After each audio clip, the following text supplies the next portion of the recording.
Derrick Oldensmith, and I'm an associated member of T3 Trading Group, which is an SEC registered broker-dealer and member of FINRA SIPC. Position disclosure here. All right, let's get into it. Okay, so really interesting day today for the market. Let me make myself bigger from the picture thing. Really interesting day today for the market. S&P is down 0.4%. Here we go. SPYs. Qs are flat on the day. IWM was relatively weak. So IWM was down 0.8% on the day. So look, I mean, the S&P still looks fine. You know, we pulled back to the ADMA on the daily. It's still part of more or less 6 days of consolidation. If you look at the 5-minute chart here, a little bit sloppy. You know, weak early on. I think the most interesting part about the S&P today was that it was weaker in the beginning of the day than both the IWM and the NASDAQ. Usually it doesn't happen that way. Usually if you've got relative strength in the IWM or the NASDAQ, SPYs kind of hold up okay. And right in the beginning of the day, actually the IWM was trying to be relatively strong. Qs were a little bit weaker. That flipped pretty hard around 10:30 or so. IWM broke back below 228, right as the Qs at that time of the day caught a little bit of a bid and a grind higher. But overall, net, relatively tight, sloppy price action for the market. You know, weaker day here, but just to pull back to the ADMA, still holding up with 6 days of consolidation. NASDAQ is still healthy, but has still not broken this high from a couple trading sessions ago, even though Apple did. We'll talk about Apple in a second. And the IWM, a little bit weaker today, but even with that pullback, is not even quite all the way to the ADMA on the daily chart, and definitely still is above our key 225 level. Interesting that the IWM was relatively weak today. This is only, I think, the third trading session since August 20th that the IWM was relatively weak compared to the NASDAQ. And that's fine. You know, that's part of what a bull market is that constant money rotation. You know, the NASDAQ to the Russell, the Russells to the NASDAQ, energy to big tech, back over to financials. That's part of a bull market. It's part of what we've seen all year. And again, I've been saying this to death. Relative strength and relative weakness has been just a huge part of understanding markets as a whole recently. So I guess that is the indices. I do want to talk about some individual stocks today. So we had a bunch of ideas here in the morning meeting. We had some good technical setups and some major brands, major stocks.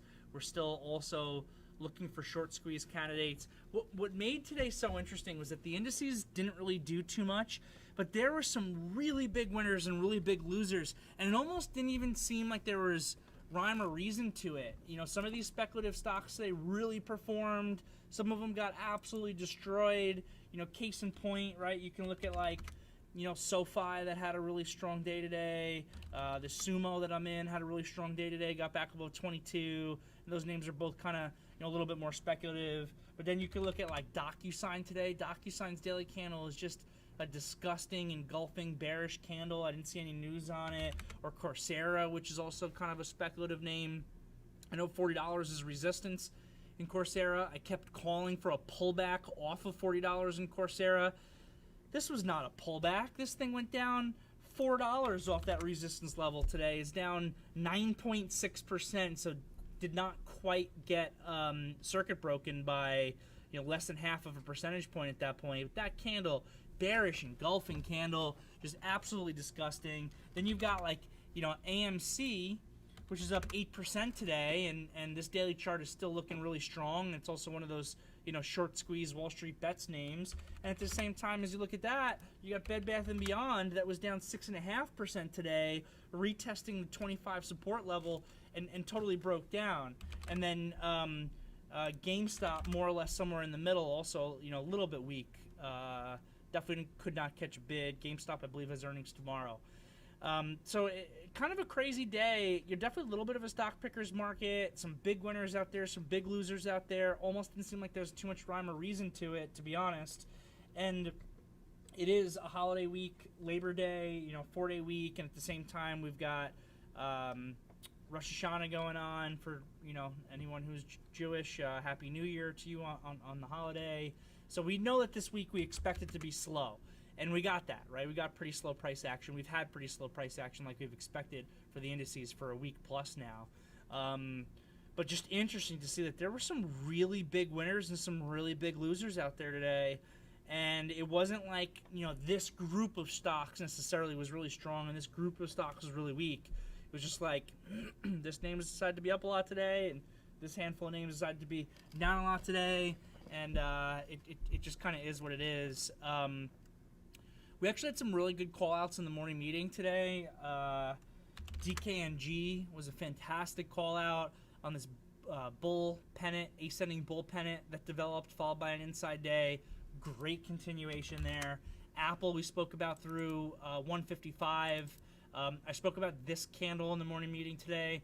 This is a short-term bearish candle. It usually indicates a price correction. Instead, what you got was a time correction, 2 days here. 2 inside days in a row, time correction. And when you time correct, instead of price correcting, and then you break that high like it did today, a lot of times that leads to some deep follow through to the upside, because the candle from 2 trading sessions ago that had a little bit of a topping tail, what does that mean? Short sellers came in, long sellers sold stock. Well, those short sellers who might have been looking for a pullback or retest of 150, I mentioned that retest of 150 where he broke out from could definitely be reasonable. They didn't get that at all. And now today those shorts are getting squeezed. Those longs are re-entering the market. So Apple through 155 today. The execution on it was a little bit tricky. I know it traded through it immediately off the open, and then the real move came on the third bar of the day, third 5-minute bar of the day, when it actually cleared higher, followed by this tight little shooter continuation above resistance. That's definitely one that we like. So we spoke about DKNG, we spoke about Apple, we spoke about Tesla. I had 5 ideas this morning. I had DKNG, Apple, Tesla, HUYA, and NIO. And 3 of them worked really well. This NIO, I said I probably was not going to, not NIO, Tesla. I said I probably was not going to be involved in Tesla. I don't really like trading this name too actively, but this was another great follow through. Execution on this might have been tricky, but good looking little doji, little bottoming tail on Friday into the ADMA, followed by clearing of the 740 level. And I've been saying for a while that this Tesla technically looks really strong. Look, I don't believe in Tesla at these prices as a company. I know Kathy obviously does, but the technicals are just so bullish right now in it. Same thing with AMC. I don't believe in AMC as a company, but I've been preaching, even as I've been short small, I've been preaching to everyone else that you want to be looking at this to the long side, because the technicals in this thing are just looking so bullish right now. So all those worked out really well. I also had 2 Chinese names on the list that did not work out as well. This HUYA, I did not trade HUYA. We talked about 1150 in HUYA. Pretty sure Felipe still managed to crush this initial opening move. It pulled back deeper than it should have. It never broke the opening low, though, so kind of no harm, no foul if you stuck with it. And then the one that I took was probably the worst one. Out of all the ideas today, the one that I was heaviest in was probably the worst one of the ideas. I was thinking NIO. Chinese names are catching a bid. They were showing relative strength pre-market. I like this company a lot. And on top of that, I'm expecting follow-through in Tesla, but I prefer NIO as a trading vehicle. So a lot of times, NIO being a Chinese company, it'll trade with the Chinese stocks. Being an electric car company, it'll sometimes trade with Tesla. And I had really good strength for the most part in a lot of these Chinese companies. Baba held up pretty well today. JD had fantastic follow-through. Obviously, Tesla we already covered. So you would think that NIO would give me some money on the follow-through, and it did not. I was in this early on this break of $41. Where I mentioned I was looking to get heavier. I started buying a little bit pre-market, and then I was in this early, and it gave the upside continuation through $41. Fantastic continuation up to almost 42. I had some really nice open P&L up here. I was being pretty greedy from a game planning perspective. Okay, fine, it pulls back a little bit. Okay, fine, a 15-minute correction at 10:30, not the end of the world. Once this candle came in, it started to not look as good, let alone once it broke this opening low, just garbage, and leaving a not so good looking candle here on the daily chart. So again, definitely interesting on the winners and losers. And we're still seeing some of these speculative names run. You know, we saw option flow all day on the CLOV. I know some of you guys here on the team are involved in CLOV, so congratulations for the folks who are involved in this. The option flow was fantastic. I commented to someone at one point today when this thing had more option flow here and was ripping and was actually going parabolic. You know, I was looking at, you know, you look at it when the option flow is coming out at like it's at like $10.40. You're like, how can I buy this thing when it's at $10.40 when it was at $9 this morning, and the next thing you know, it rips up an additional $1 from there. So CLOV, really nice. So we're still seeing speculative forces at work coming in on some of these stocks and giving them the big short squeezes and the big rips. Interesting to see that some SPACs woke up today in a pretty big way. I think we saw this SRZN, I'm pretty sure it was a SPAC, out of nowhere. Look at it, it's still closed below 10. I've been challenging people who are listening, and I haven't really seen it, and I thought maybe this was the first one. I've been challenging people to find me a SPAC that was at $10 for a long time because it's a SPAC, became the company, but traded for a significant period of time below 10, like this one did. A significant period of time below 10, and then was able to recapture and hold above. So I typed this up at one point, like, oh my gosh, look, we finally found a SPAC that is ripping back above $10 after being below it. Interesting to see it couldn't actually keep that.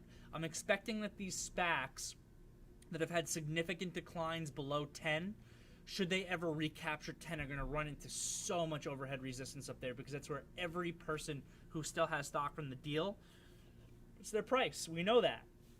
And all those folks who are 30% of the money here at $7 are like counting their blessings when they're able to sell at break even, and it's just going to create a ton of resistance. So interesting to see that this one ripped but then came back down, but definitely still had a really solid move. Also, this SOAC here was another SPAC that really woke up today, closed off highs, but reached a high of about 1320. I think there was another one, Fuse, was it, that we saw come in? No, not. Oh, Fuse we saw option flow come into, but it didn't really get a pop. I think that there was one other one that had a really big pop today. Oh, this IPOF. Okay, so this I don't count, by the way. When I'm mentioning to you guys, I'm looking for one that traded below 10 for a significant period of time. What I really should probably say is like below 950 for a significant period of time. A lot of the SPACs, their real cash value after fees is closer to like somewhere between like 960 and 990. So a lot of them are trading a little bit below 10. I'm more meaning one like the OA. What did I just say that symbol was? SRZN, that actually spent real time like below like 950, where people were really out of the money after the deal got announced and then came back up. You can see a lot of these things, even this one, they hovered below 10. This one was in this 985 area for a really long time before the actual breakdown occurred on the news. GSA. Yeah, GSA's still trying to get back above 10, but this one also doesn't. This one didn't spend any real time below 10. 985. I'm not going to count that. OPAD. Yeah. Okay. So here's another one. This is what I'm talking about. I'm going to add this to my list of SPACs that I'm paying attention to right now. So this is interesting.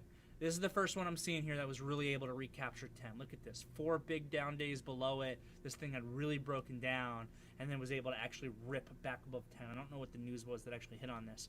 But again, the real reason I'm going through these 3 SPACs right now is just to talk about the speculative nature of this market right now, that we can still find these short squeezes and these speculative spots where we're seeing relatively big upside kind of come in. NAMCAP here in the VTF bringing us a link to the SPAC merger list. I'm going to take a look at this link after the meeting. Appreciate the send. Appreciate the send. So that's pretty much all I've got for today. Wanted to go over some of those ideas that worked out pretty well in the morning meeting and some that didn't work out as well. I wanted to just talk about the speculative nature of this market with where we're at. We talked about the indices. Again, holiday trading session right now, so I really don't have anything else to talk about. I'm happy to take a look at any names you guys want to look at, any questions that you guys have.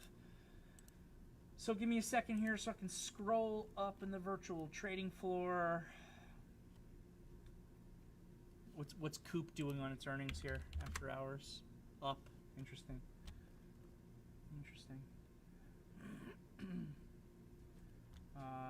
And DM is moving after hours as well. You're selling? Okay, a little bit. This NDM we can pay attention to tomorrow. This 660 area. I know it's a level we've spoken about in the past. Great job, Sahil. Sahil saying that he was able to make some money in HUYA and NIO today. They definitely gave the opening moves. So then it all becomes about game plan and greed of game plan. So even NIO, where I was being really greedy, you can't let yourself lose any money in a trade that gives an opening momentum move like this. You're buying $41 and your stop loss is at $40.84 on that bigger buy, and you get a dollar move while 15 cents worth of risk. If you end up negative in this name, it just means that you game planned and or executed the trade really poorly. So even on these ones like a NIO that actually failed today, or a HUYA that, I wouldn't say HUYA failed, it just was a little bit of a disappointment. If you've got good game planning, good execution, which is what I'm constantly harping on here, then that makes all the difference. You buy a stock, the stock just goes up and works perfectly. Anybody can make money on that. It's not that difficult. I find that the real thing that separates very good traders from traders who maybe are not necessarily as good or as profitable, it's not about how their trades are when they just perfectly work or just immediately fail, even though obviously that has an effect on it. A lot of times it's about what about all that meat in the middle? All those trades that you took that were decent, that worked to some degree, and then failed. How did you execute? How did you manage the positions? That really makes the big difference on big picture overall success. Robert here talking about Apple. Yeah, I mentioned the execution on Apple might have been a little bit difficult. I've gotten shaken out of Apple on the first candle, but then when I was reviewing the chart, excuse me, if the third candle had even bigger volume than the first. Yeah, so that was definitely a clue in this Apple. So first of all, if you bought Apple through 155 on this first little tail here, and you got pushed out on the first bar or whatever for a little bit of a loss, I don't think that's a bad job. I think it's a good job. The second candle here is really giving you great ignition bar confirmation with the big volume that came in, right? It's always impressive when you're able to see the third bar of the day have even bigger volume than the first. With that said, my skepticism on the Apple trade came from the NASDAQ, right? Because the NASDAQ was not really trading really well in the beginning of the day, and all indications in the first half hour of the day were that the IWM was once again going to have relative strength. And it makes sense that you would think that the IWM would have relative strength because it has had relative strength almost every single day recently. So if you're looking at taking Apple through 155, well, the market itself is one of our big layers of probability. Relative strength and relative weakness is one of our big layers of probability. So if you're looking at the Apple position here, you can be like, all right, well, on the one hand, Apple is relatively strong compared to the other tech stocks. On the other hand, tech stocks are relatively weak to the market so far today and have been relatively weak so far to the market for most of the last half of a month or so. So do I really feel the confidence on Apple through 155 based on that relative strength, relative weakness layer of probability? Kind of, again, the strong name for tech, but tech is the weak, seemingly weak sector. Definitely a little bit trickier there. The market itself, I think, is, I keep saying every day you want to err to the side of the longs, but we know the market's also been a little bit tricky. But the things to like about Apple is, one, the volume confirmation on the actual break on the second bar, and two, what I was saying earlier about the daily chart. This high of this tail here is 154.98. You really start clearing that 154.98, 155, then you have all of the big picture stuff that I was talking to you about. So you got what we would call time frame continuity on your side. So I got time frame continuity on my side. I've got the market sort of on my side, but hard to really have conviction with. and I've got relative strength and relative weakness being a little bit mixed. I struggle to call that an A+ trade. I know Brandon in the VTF had mentioned, that he was viewing this as an A trade, and Brandon's a great trader, so we always want to pay attention to what he has to say. I know he was also looking at Tesla today, so Brandon, I hope you were able to capture those. So I definitely can understand some hesitation on an Apple, and again, the first opening little trade there was pretty difficult. What about BBIG, Felipe? This was not a SPAC, right? No. Okay. That's the one. I'm not sure what you're talking about, Felipe. Tian Hao. Do you think the TLT will go bullish and the casino names like MGM and Penn will have a second day? Let's take a look at TLT. So I don't really trade TLT as much as I watch it as an indicator for the market. I see no reason why the TLT should spike. I don't really see a reason for it to break down either. If I had to choose a direction, I probably would choose lower before higher. But it's hard to have any clear indication here. I think that the highest probability thing for the TLT, I said this back in July when it was topping out here, actually, when TLT got above 150 and came back in. What I think I said was I think the highest probability for the TLT is actually going to be sideways action for some time. And that's what we've seen. It's been sloppy and it's actually had a pretty wide range. But overall, it's really been sideways price action for the TLT for working towards 2 months now. I don't really have a reason to think that that's going to change, though I probably would lean more towards the downside of TLT and higher interest rates than the opposite side. What's going on with Wolf right now? Does anyone see anything there? I see Wolf just had a nice little uptick. Okay, so that's TLT. Happy to take a look at MGM and Penn for you as well. So MGM has had great relative strength compared to the other casinos. And I think that may have something to do with its China exposure. If you look at MGM versus like LVS or Wynn, LVS and Wynn got really beat up. We did a pretty good job kind of coming in near lows and looking at this stock. Originally, we were looking at it in the beginning of August, which was just a little bit too early. But now it's kind of confirmed a reversal in that small time frame. But MGM has just had the relative strength. And now this is creating a bullish consolidation here for the stock, and it closed at the upper end of it. So I think MGM looks great and can definitely give continuation. DKNG we spoke about already looks great. Penn, Penn. I look at Penn in the same breath as DKNG, though I know that Penn also has, I think, a physical presence of casinos. But Penn looks great. Penn looks great. It closed right at the upper band of this bullish consolidation. So we've been speaking about this name a lot. $80 is support, 84-ish is resistance of the bullish consolidation. It closed above 84. It closed kind of right in that zone. Penn looks great. I don't necessarily know if it's going to get followed through tomorrow. I don't like buying day twos. If this thing gaps up to 86 tomorrow, I'm not coming in and buying it. I'd be interested in a potential buy versus 84 if it looks right, but it's a little bit extended. Cool. So let's answer to that. Noah here. When using your trailing stop rules, I watched the training video already. When do you transition from a shorter time frame to daily time frame? So I usually will transition a trail to a daily chart if it's a swing trade. For me, if I'm keeping the position overnight, I'm almost always committing to trailing on a bigger picture, on a daily chart as an example. That's really what I'm looking at. If it's an intraday trade or it's still the first day in which I executed, then my favorite time frame on the intraday to really trail on is the 15. Because I find it gives you enough. If you're trailing on a 5-minute chart, it's very rare to see a perfect 5-minute trend that lasts all day and never violates on a 5-minute chart. If you're trailing on a 5-minute chart intraday on something that you bought early on in the day, you are almost always going to get stopped out at some point. If you're trailing on a little bit of a bigger picture, like a 15-minute chart, that a lot of times will give you the room to be able to keep that, to be able to potentially get the continuation that you're looking for, and then potentially swing it.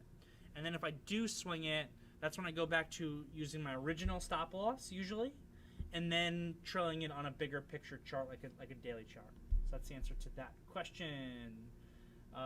Yeah, Coop ripping on earnings. Oh, BBIG is the new Mead call. Interesting. So, yeah, another one to pay attention to in short squeeze land. I mean, we already have been paying attention to it. I think Skills looks solid. It started to go again today. We could pay attention to that tomorrow also. Lee here, you said that you see TLT in a range. Do you also see a wedge here? Yeah, it's making a little bit of a wedge here so far. Needs more time. The downside of it's a little bit sloppy. The upside of the wedge is pretty clear. It's a tightening pattern, right? I mean that's a lot of times consolidations are tightening patterns.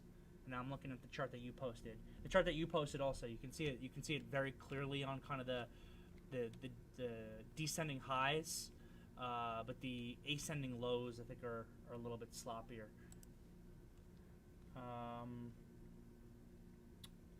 Sure, YouTuber is asking about, kind of look at MMAT. Yeah, so I'm in this MMAT still. MMAT, you know, I've spoken about this. I got involved 2 trading sessions ago. We saw some option flow come in. On any of these types of stocks that I think are potential short squeeze candidates, you know, typically what I'm doing is I'm covering a large percentage of my position pretty quickly because I don't necessarily believe in any of them, right? I really don't believe in any of these companies. I don't believe in AMC. I don't believe in GameStop. I don't believe in BlackBerry. I don't believe in, I don't know, a whole ton of them. I don't even know what this BBIG does. That BTCM that I was trading last week, also, I definitely don't believe in that. MMAT, I can't even tell you what this company does. What is that? That's Metamaterials. What's a metamaterial? I have no idea.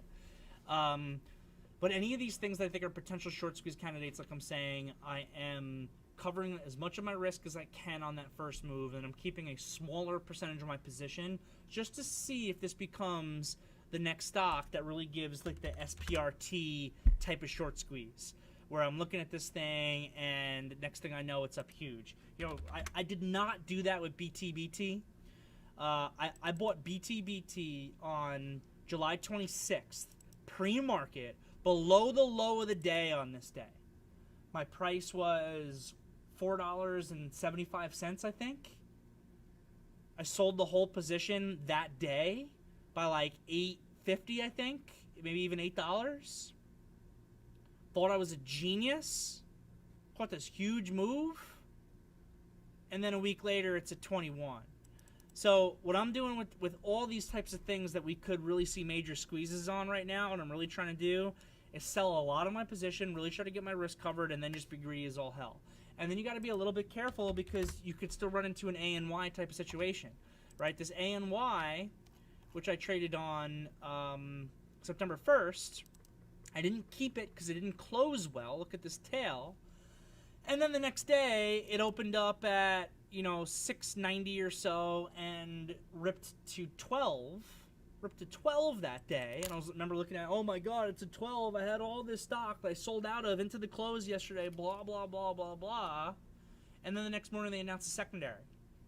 So that's the big danger right now is when these companies, if you're trying to be involved in some of these fast-moving squeeze types of stocks and you get in them early because we're seeing the option flow. Look, I'm not trying to be late on stuff either. Like, I'm not coming in and trying to be too late on stocks, but if we're seeing the option flow continue to come in, we're seeing the volume there, we know it has a high short interest, that could be that next stock that gives that, you know, really fast 500% move or whatever. But it also could be the one that as soon as it starts going up a little bit, the CEO of the company goes, hey, we need to raise money. It's a great time to do it because of our new stock price. Let's announce a secondary, and that in turn crushes the stock, right? That's what happened with AMC on the second day.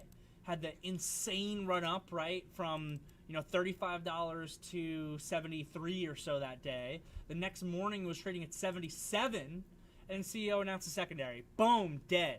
Right? ANY announced secondary immediately. Boom, dead, all the way down.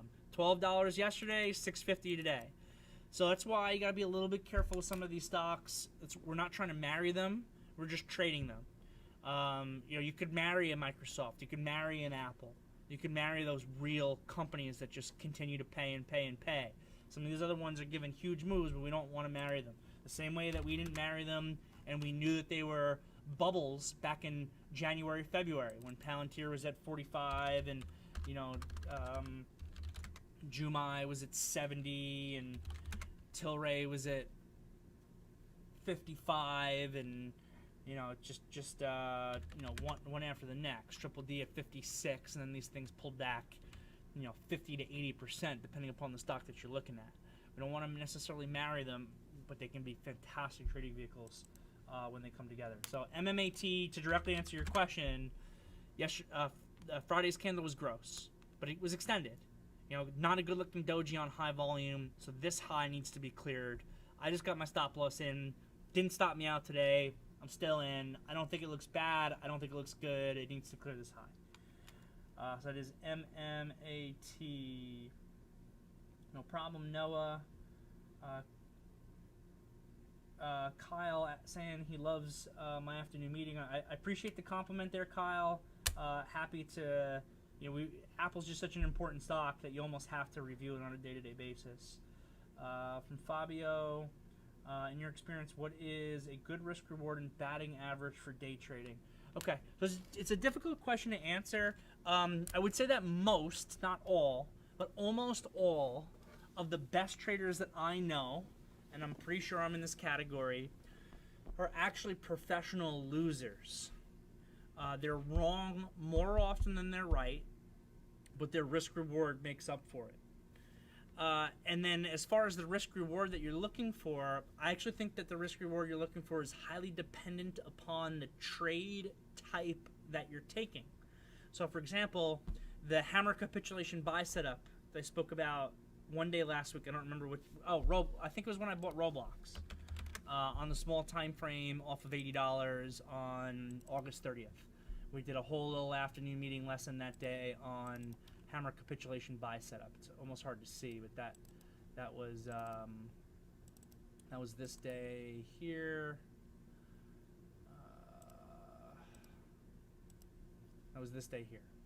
This trade has a much worse risk reward, but it's got a pretty good probability of giving the retracement. So if you understand all the rules of the trade, it's got a better probability. Actually, if everything is lined up, the extension that you're looking for with the capitulation, ideally it's trending higher on the bigger picture chart, and you have the volume maximizing at the point of capitulation when the hammer comes in. If you have all of the factors that are there, this trade has a pretty good probability of success on giving you the bounce back to at least the ADMA on that time frame.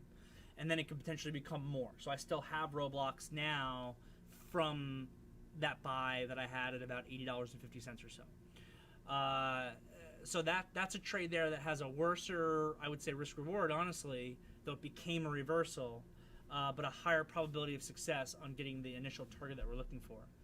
I actually don't prefer these counter trend type of trades unless there's something on the big picture or something on a fundamental basis that I really like, which the big picture here on Roblox isn't great. It's been in this consolidation, but I like the qualitative fundamentals behind the company. So that can give me a little bit more conviction on it. The trades that I prefer are more of these Apple type of trades.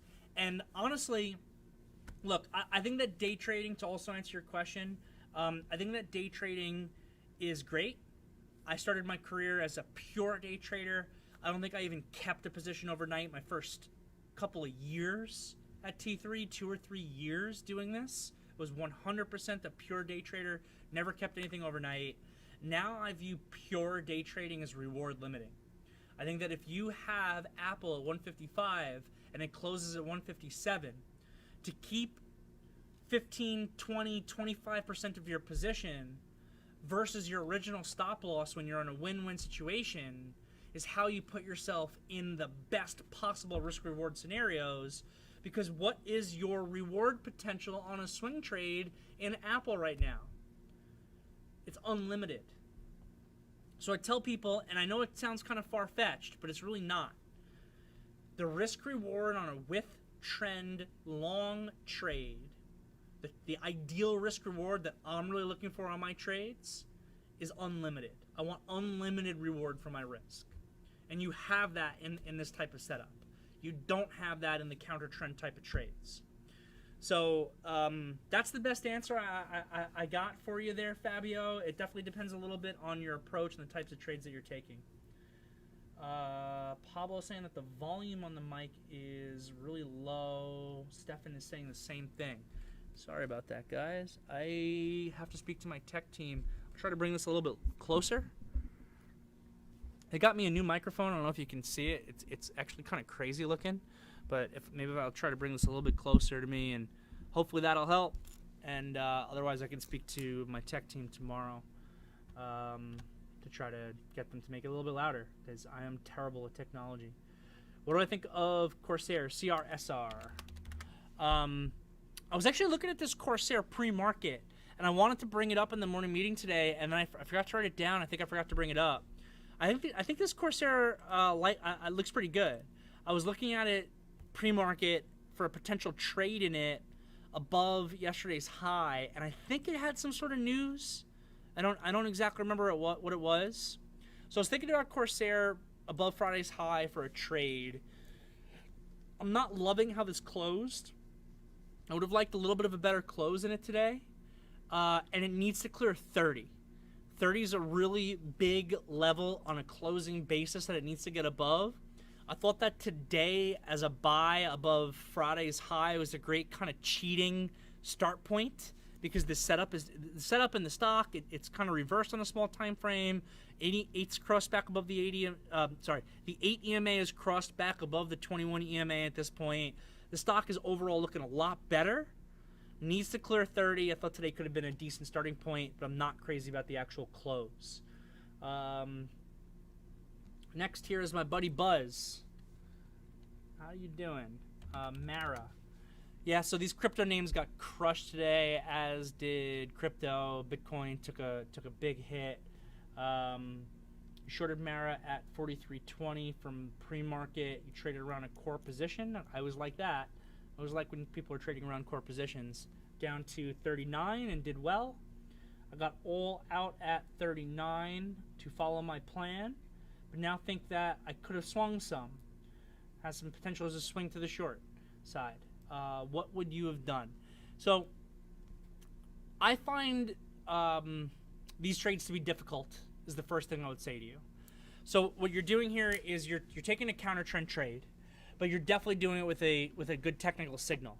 So the shooting star candle from Friday, what does this indicate? This is literally the opposite of what I just went over in the hammer capitulation, is the upside shooting star trade.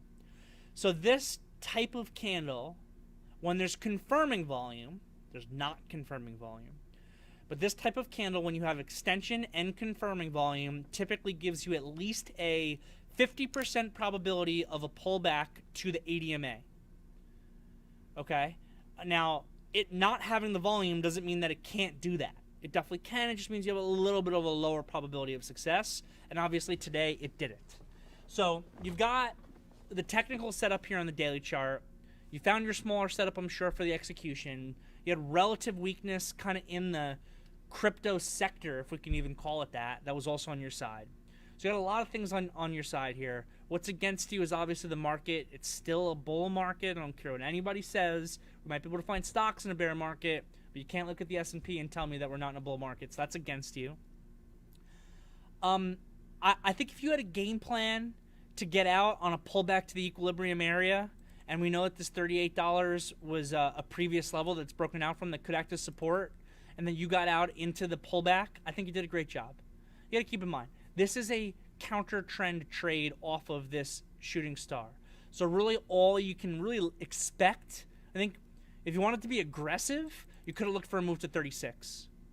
36 is also a level, and it's a little bit below the 21 EMA, our lower band of equilibrium. So you'd be looking for it to kind of overshoot that band a little bit, and then it would just become really tough. I think you did a great job by booking your profit in this thing.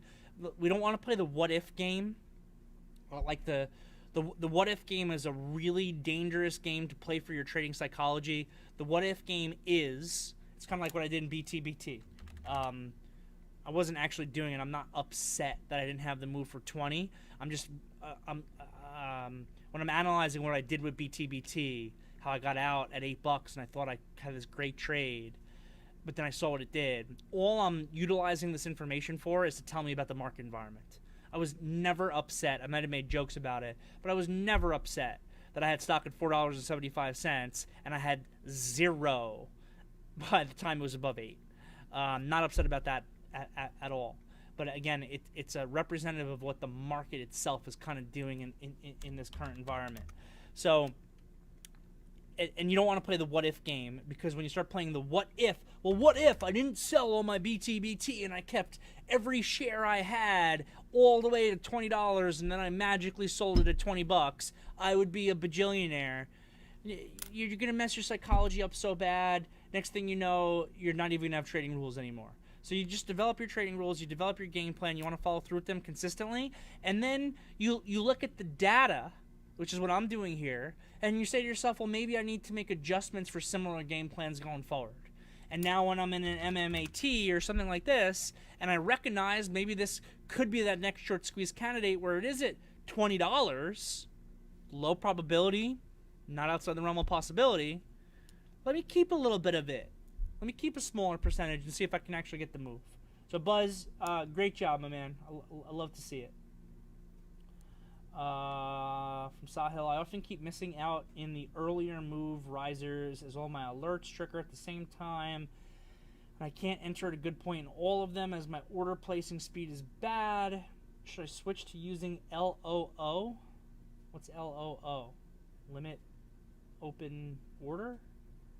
Instead of monitoring a stock when it hits my alert. First of all, make sure that your alerts are coming in enough space ahead to give you the time to execute, right? Like, you know, trying to think of, I kept having my path alert go off today. Wow, why is path getting crushed after hours? I kept having my path alert go off. $65 has been a spot that I've wanted to pay attention to in path as a potential buy. And guess what? It went off on the first bar of the day because my alert was at $64.75. I gave myself 25 cents worth of room so I could type it up. And then it pulled back, so I put my alert back out. And then the second bar of the day, it went off again. And then it pulled back, so I took my alert off. And then, did it go off here? Yeah. And then it went off again here. This high is 76 cents, so it went off again. And it pulled back, so I put my alert back out. And then it went off again here. And then pulled back, so my alert went out. So first of all, make sure that you're giving yourself enough space on your trading alerts. How much space is appropriate depends on the stock. For a cheap stock, 10 cents might be enough. For an expensive stock, you might need 50 cents, 75 cents in front of your level for your alert. That's one. Two is you will never catch every stock. They're not Pokemon. You can't catch them all, right? That's what I like to say. They're not Pokemon. You can't catch them all. You have 10 names on your game plan and everything's triggering off the open. You'll be lucky if you catch 4 of them for the most part. And honestly, you might not even want to be in all 10. That's probably not going to be a good thing for you from a risk management perspective. And we've spoken about it in the past. When I was a new trader, I never allowed myself to be in more than 3 positions at once when I was a new trader. I couldn't handle it. Once I was in 4 or 5 positions, 6 positions, I started making mistakes all over the place. And it would have, a detrimental effect on me. Not to mention being able to afford the risk of that many positions all at once. Now, a decade plus later in my trading career, I can handle 25, 30 positions at a time without really too much of a problem. So it's something that you're going to get better with over time. You definitely want to learn to become faster with your hotkeys. And if you're not using hotkeys, oh my God, you got to use hotkeys in trading. You got to have hotkeys for your trading, and you got to learn them like the back of your head. When I was a new trader, the trading mentors that I had, if you want to call them that, one decent piece of advice that they gave was to take a keyboard with me on my subway ride home. And there's all kinds of weirdos in the subway. No one will look at you twice. Take a keyboard with you. Sit down on the subway. Close your eyes. Imagine that you're trading. And with your fingers, just press the hotkeys as fast as you can over and over and over and over and over again using your mind's eye. It'll get you faster on the keys. I never actually did that, but it'll help. And at this point, I'm so fast in my hotkeys, I can put out multiple orders per second. So yeah, you just gotta work at it, and that would be some hopefully helpful pieces of advice. NIO announces an at-the-market offering of ADRs. Is that hurting NIO here after hours? Wow, I'm so glad I sold that NIO position into the close. I'd be crying like a baby here. I traded that NIO pretty actively all day today. I sold my remaining position in the close because of how poorly it closed. I wonder, this makes sense to me now. I was a little frustrated with this NIO trade because, like I said, NIO tends to have correlation to Tesla. It tends to have correlation to Chinese stocks. Chinese stocks did great today. Tesla did great today. And NIO gave this gross topping tail. Think anybody knew that news was going to come out? Or am I just being a conspiracy theorist? SOAC. Yeah. This SOAC is definitely one here. Quick dip below. I mean, it never really got below 950. There's just a couple of days of action here. It almost seems like today was the first real day for it.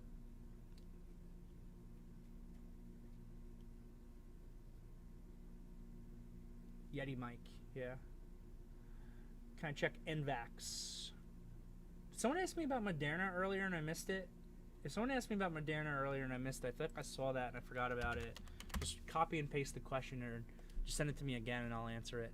This NVAX looks great. I actually had this on my radar today too. I just don't like trading it because of its expense, so I didn't get involved. NVAX had a great breakout today through this 260.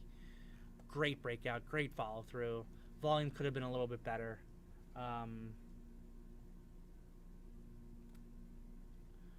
think that today through 260 on this NVAX was fantastic. I mean, you got there's almost nothing to the left. You just have this one little pocket of price action from February, and I'm not going to put a ton of weight on this price action here. And NVAX looks fantastic. Limit on open. Yeah, I've never used. I don't use like MOCs or limit on open orders, and I don't recommend using an MOC either.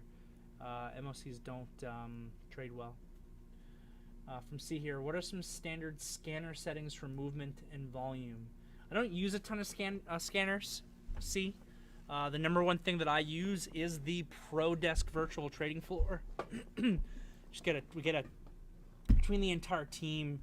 Things that are moving or getting into the VTF very quickly. We get the news in there and the option flow in there very quickly. So honestly, the number one scanner that I use is the ProDesk virtual trading floor. I've used other things in the past. I mean, the number one thing I'm looking at is volume. So one thing that I've looked at in the past was I had a scanner that I don't have on my current layout. I should probably build it back up. But I had a scanner that showed me the percent of volume that the stock traded compared to yesterday. It was just like a little watch list, basically. So anything that was doing like 100% plus of the previous day's volume by 10 a.m. would be something that I would want to be paying attention to because obviously something's going on. So I use that. There's a risers and fallers that I'll look at a little bit also, which shows you your like top 10 stocks and bottom 10 stocks on a percentage basis on the day. So look at that pre-market and a little bit during the day. But that's it. ProDesk VTF is where it's at. That's what I'm looking at. So if you're interested in ProDesk virtual trading floor, reach out to info@t3live.com.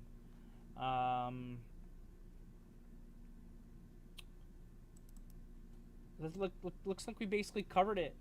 Looks like we basically covered all the questions. Guys, we got a Twitter up. If you aren't following the Twitter, it's @ProDeskVTF. It's relatively new, so we're trying to get our following going on here.